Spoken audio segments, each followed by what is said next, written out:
காளிகாயே வித்மஹே மசானவாசின்யே தீமஹி தன்னோ கோர பிரச்சோதயாத். வணக்கம் ஆன்மீக நண்பர்களே. மலையாள மாந்திரீக முறை மகாகாளி கோவில் சார்பாக நாம் இன்னைக்கு என்ன பார்க்க போகிறோம்னா, மகாகாலனின் மந்திரம், அந்த உபாசனா முறை தான் நம்ம பார்க்க போகிறோம். அதுக்கு முன்னாடி இந்த சேனலை சப்ஸ்கிரைப் பண்ணாதவங்க தயவு செய்து சப்ஸ்கிரைப் பண்ணுங்கள். உங்களுக்கு பிடிச்சிருந்தால் லைக் பண்ணுங்கள், ஷேர் பண்ணுங்கள். உங்களுடைய கமெண்ட்டை கமெண்ட் பாக்ஸில் போஸ்ட் பண்ணுங்கள். மகாகாலன்னு சொல்கிறது சிவபகவான் தான். சிவபகவானுடைய ஒரு பாவம் தான் மகாகாலன்னு சொல்கிறது. இந்த பகவானுடைய உபாசனை மந்திரம் நிறைய பேர் பண்ணி வராங்க. அனைத்து சித்திகளும் தரக்கூடிய ஒரு மந்திரம் தான் இந்த மந்திரம். அதை நம்ம எப்படி யூஸ் பண்ணுறோங்கிறத பொறுத்து இருக்குது. இப்போது எதிரிகள் செய்யும் ஏவல்களை தடுக்கிறதுக்கு ஒரு கவச்சமாக இந்த மந்திரத்தை யூஸ் பண்ணலாம். உபாசன முறையில் செய்து வரதுனாலேயே அனைத்து சித்திகளும் நமக்கு கைகூடி வரும். அது கைகண்ட மந்திரம் தான் இந்த மந்திரம். அப்போ இந்த மந்திரத்தை கர்மத்தில் யூஸ் பண்ணவும் செய்யலாம். அதாவது நம்ம கோயிலில் எல்லாம் சிலவங்க வரும்போது நம்ம திருஷ்டி தோஷம் முகக்கெட்டுக்கு இந்த தேங்காய் வச்சு இந்த மந்திரம் ஜபம் பண்ணாலும் போதும். அப்படியும் செய்து வரோம் நம்ம. அதுபோல் நமக்கு உபாசனையாக வளர்த்துறது. இதை ரெண்டு விதியும் சொல்கிறேன். ரெண்டு விதின்னு சொன்னால், உங்களுக்கு இப்போ ஒரு மோக்கட்டு இருக்குது அப்படி சொன்னால், இந்த மந்திரத்தை நீங்கள் ஒரு தேங்காய் வச்சு நீங்களே ஒரு 21 தடவை இந்த மந்திரம் ஜபம் பண்ணி உங்கள் தேகத்தில் சுற்றி உளிஞ்சிறக்கி புட்டிச்சாலே அந்த திருஷ்டி முகக்கெட்டு மாறிவிடும். அதே மாதிரி இந்த மந்திரத்தை ஒரு கவசமாக நமக்கு யூஸ் பண்ணோம்னா, இந்த மந்திரம் எப்படி நம்ம ஜபம் பண்ணணும், எந்த முறையில் உபாசனை பண்ணணுங்கிறத நம்ம பார்க்க போகிறோம்.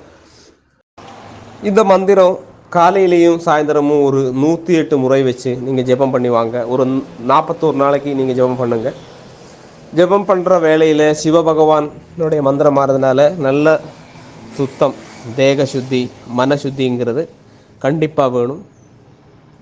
இந்த மந்திரம் ஜெபம் பண்ணுற வேளையில், இல்லைன்னா ஜெபம் பண்ணுறதுக்கு எப்போ நம்ம உபாசனை ஸ்டார்ட் பண்ணுறோமோ அதுக்கு ஒரு வாரம் முன்னே நம்ம இந்த கறி, மீன், மது, மாம்சம் அந்த மாதிரி உள்ள பொருட்கள் ஒன்றும் நம்மளோட பக்கத்துக்கே வரக்கூடாது. அத்தனையும் சுத்தமாக நாம் இருக்கணும். இந்த மந்திரம் ஜெபம் பண்ணும்போது நீங்கள் காலையில் ஒரு 4 மணிக்கு நீங்கள் ஜெபம் பண்ணுறது நல்லா இருக்கும். அதுக்கு முடியாதவங்க அவங்களோட சமயத்தை பொறுத்து பண்ணிக்கோங்க. 3 மணி 4 மணி காலையில் பண்ணுறது சுத்தமான அந்தரீஷம், பின்ன பிரம்ம முகூர்த்த சமயம், அதெல்லாம் கணக்கு பண்ணி நீங்கள் பண்ணிக்கலாம். ஏன்னா நான் இந்த டைமில் பண்ணுங்கன்னு கரெக்டாக அப்படி இந்த டைம்னு சொல்லாது. என்னென்னா, நீங்களாம் ஒரு வேலையிலலாம் இருந்துட்டு தான் இந்த மந்திரத்தை பார்த்து செய்கிறீங்கன்னு எனக்கு தெரியும். அப்போ அதனால தான் நான் அப்படி கரெக்டாக அந்த டைமில் சொல்ல, உங்களுக்கு முடிஞ்ச மாதிரி நீங்கள் பண்ணிக்கோங்க. எப்போ பண்ணாலும் அந்த பகவானை மனசில் இஷ்டமாக நம்பிக்கையாக பண்ணால் கண்டிப்பாக அந்த பலன் கிடைக்குங்கிறது உண்மைதான். இந்த மந்திரம் ஜெபம் பண்ணும்போது நீங்கள் கண்டிப்பாக எந்த மாலை யூஸ் பண்ணுங்கிறது உங்களுக்கு கண்டிப்பாக தெரியும். ருத்ராட்ச மாலை, அதுக்கு கம்மி வேறு ஒன்றுமே எடுக்க வேண்டாம். ருத்ராட்ச மாலைக்கு பெரிய விலையெல்லாம் கிடையாது. 54 மணியோ இல்லைன்னா 108 வச்சு வாங்கி நீங்கள் ஜெபம் பண்ணலாம். இந்த ஜெபம் பண்ணும்போது ஒரு விளக்கு வச்சு, இல்லைன்னா சிவபகவானோட ஃபோட்டோ வச்சு மகாகாலனை மனசில் நினச்சி நீங்கள் இந்த மந்திர ஜெபம் பண்ணிக்கலாம். கண்டிப்பாக இதுக்கு அர்ச்சனைக்கு, இந்த பூஜைக்கு அர்ச்சனை நீங்கள் பண்ணணும். அந்த விளக்குக்கு சிவசங்கல்பமாக ஜெபிச்சு அந்த விளக்குக்கு தான் நீங்கள் அர்ச்சனை போடணும். அதுக்கு கூவளம், அதாவது பில்வம்னு சொல்லுவாங்க, அது 3 இலையுள்ளது இருக்குது, 7 இலை அப்படியெல்லாம் இருக்குது. நீங்கள் 3 இலையுள்ள கூவளம் பில்பம் எடுத்து நீங்கள் யூஸ் பண்ணுங்கள். அதில் அர்ச்சனை பண்ணி இந்த மந்திரம் ஜெபம் பண்ணுங்கள். ஜெபம் பண்ணும்போது நீங்கள் கவனிக்க வேண்டிய விஷயம், நீங்கள் நெத்திலையும் அதே மாதிரி கழுத்தில், ஜாயிண்ட்டு, கை முட்டி, அதில் எல்லாம் நம்ம திருநீர் போடுவோம். 3 வரையாக அப்படி போடுவோம். அதை கண்டிப்பாக நீங்கள் போடுங்க. நான் சொல்கிறது மலையாளத்தினால உங்களுக்கு சின்ன பிரச்சனைகள் வருது, வாய்ஸ் எனக்கு புரியுது. அதனால் நான் சொல்கிறது தமிழ்லேயே தான் மிக்கவும் சொல்கிறேன். அப்போ அதை கேட்டு நல்லபடியாக நீங்கள் புரிஞ்சுக்கோங்க. அப்படி முட்டியிலெல்லாம் இந்த திருநீர் பஸ்மத்தை போட்டு இந்த உபாசனை பண்ணணும். இந்த விளக்கு கொளுத்தி வைக்கும்போது நீங்கள் காலையில் கிழக்கு வசம் விளக்கு கொளுத்தி வைக்கணும். 2 திரி போடுங்க, கிழக்கும் படிஞ்சாரும் போடுங்க. கிழக்கு வச்சத்துள்ள திரியை பார்த்தா நீங்கள் ஜெபம் பண்ணுறீங்க காலையில். அப்போது நம்ம அது விளக்கு ஒளியை பார்த்து ஜெபம் பண்ணும்போது அந்த ஒளி நல்லா கவனம் வேணும் உங்களுக்கு. அந்த ஒளி நம்மளுடைய கண் புரிகம், அதாவது 2 கண்ணோட மத்தியத்தில் வர புரிகத்தில் அந்த ஒளியை நம்ம கொண்டு வரணும். அதாவது சிவருடைய திருக்கண்ணு நம்மளுடைய திருக்கண்ணு மாதிரியாகி அந்த ஜுவாலை, அந்த ஒளி, அந்த விளக்கு நாளம் நம்மளுடைய அந்த புரிக மத்தியத்தில் வாரதா சங்கல்பம் செய்து கண்டிப்பாக இந்த மந்திர முறையை நீங்கள் ஜெபம் பண்ணுங்கள். அப்போ உங்களுக்கு அந்த சக்தி உங்களுக்கு கிடைக்கும். பின்ன நம்ம மந்திரம் பண்ணும்போது உள்ள உபாசகமாருக்குள்ள பிரச்சனை என்னன்னா, ஒரு மந்திரம் ஒரு 1008 108 சொல்லும் பொழுது இவங்க சொல்லுவாங்க, நான் மந்திரம் பண்ணுறேன், நான் அப்படி பண்ணுறேன். அப்படியெல்லாம் கிடையாது. மந்திரம்னு சொல்கிறது நம்மளோட மனசுக்கு சக்தி கொடுக்கக்கூடியது. அப்போ அது யாருக்கும் தெரிய வேண்டாம். அது யாருக்கு தெரியணும்? உங்கள் மனசுக்கு தெரியணும். நான் அப்படி மந்திரம் பண்ணுறேன், என்னோட மனசு சக்தியாக இருக்குது, இந்த மகாகாலன் சிவபகவான் என்னை காப்பாதுங்கிற நம்பிக்கை, அதை வளர்த்துறதுக்கு தான் அந்த மந்திரம் பண்ணு. சரிங்களா? அப்போ அதை நீங்கள் முன்னாடி வச்சு நீங்கள் இந்த மந்திரத்தை ஜெபம் பண்ணுங்கள்.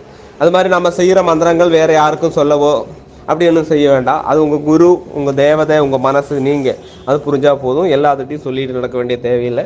அதுதான் நிறைய பேர் செய்கிறாங்க. நம்ம கோயிலில் வந்து இந்த மந்திர உபாசனை இல்லைன்னா ஏதாவது பிரச்சனைகள்லாம் வந்தால் முதல்ல வந்து சொல்லுவாங்க, எனக்கு அந்த குரு இந்த மந்திரம் கொடுத்தாங்கன்னு அந்த மந்திரத்தை சொல்லுவாங்க. அப்படியெல்லாம் யார்கிட்டையும் சொல்லாதீங்க. நான் யார்கிட்டையும் கேட்கவும் மாட்டேன், சொல்லும்போதும் சொல்லண்டான்னு தான் நான் சொல்லுவேன். ஆனால் எல்லாரும் அப்படி கிடையாது, அந்த மந்திரம் என்ன இந்த மந்திரம் என்னன்னெல்லாம் கேட்பாங்க. அப்படியெல்லாம் செய்ய வேண்டாம். நீங்கள் செய்கிற மந்திரம் நீங்கள் மட்டும் தெரிஞ்சால் போதும். அப்போ இந்த மகாகாலனின் மகா மந்திரம் என்னங்கிறத நம்ம பார்க்கலாம். ஓம் ஹ்ரீம் நம சிவாய மகாகாலாய நம. ஓம் ஹ்ரீம் நம சிவாய மகாகாலாய நம. ஓம் ஹ்ரீம்ங்கிறது, ஹ்ரீம் வந்து புவனேஸ்வரியோட பீஜம், பார்வதி சுரூபத்தை மனசில் நினச்சி ஓம் ஹ்ரீம் நம சிவாய மகாகாலாய நம. இந்த மந்திரத்தை நீங்கள் 1008 முறை வச்சு பண்ணுங்கள். அப்படி பண்ண முடியாதவங்க 108 பண்ணுங்கள். 1008 பண்ணுறது ரொம்ப ரொம்ப நல்லது. சுத்தபத்தமாக இருந்து விளக்கு வச்சு நீங்கள் ஜெபம் பண்ணால் போதும். இல்லாமல் ஒருபாடு நிவேத்தியம் வேணும், அது வேணும், இது வேணும், இந்த மாதிரியெல்லாம் இல்லை. மனசு தான் உங்களுக்கு வேணும். உங்கள் மனசாலேயும் உடம்பாலேயும் நீங்கள் சுத்தங்கிற நம்பிக்கை உங்களுக்கு வந்தால் அந்த பகவானையும் மனசை நினச்சி நீங்கள் பண்ணுங்கள். கண்டிப்பாக உங்களுக்கு வெற்றி கிடைக்கும். உங்களுக்கு ஒரு கவசமாக இந்த மகாகால மந்திரம் இருக்கும். அதால் நீங்கள் செய்யக்கூடியனா நீங்கள் செய்யக்கூடிய ஏதோ ஒரு காரியம் வெற்றி கிடைக்க, அதாவது தடைகளை முறித்து நீங்கள் போகிற காரியம் வெற்றி பெற கண்டிப்பாக இந்த மந்திரம் உங்களுக்கு ஹெல்ப்ஃபுல்லாக இருக்கும். இந்த மந்திரம் உங்களுக்கு பிடிச்சிருந்தால் லைக் பண்ணுங்கள், ஷேர் பண்ணுங்கள். அடுத்த வீடியோ பதிப்பில் நம்ம புதிய வீடியோவோட பார்ப்போம்.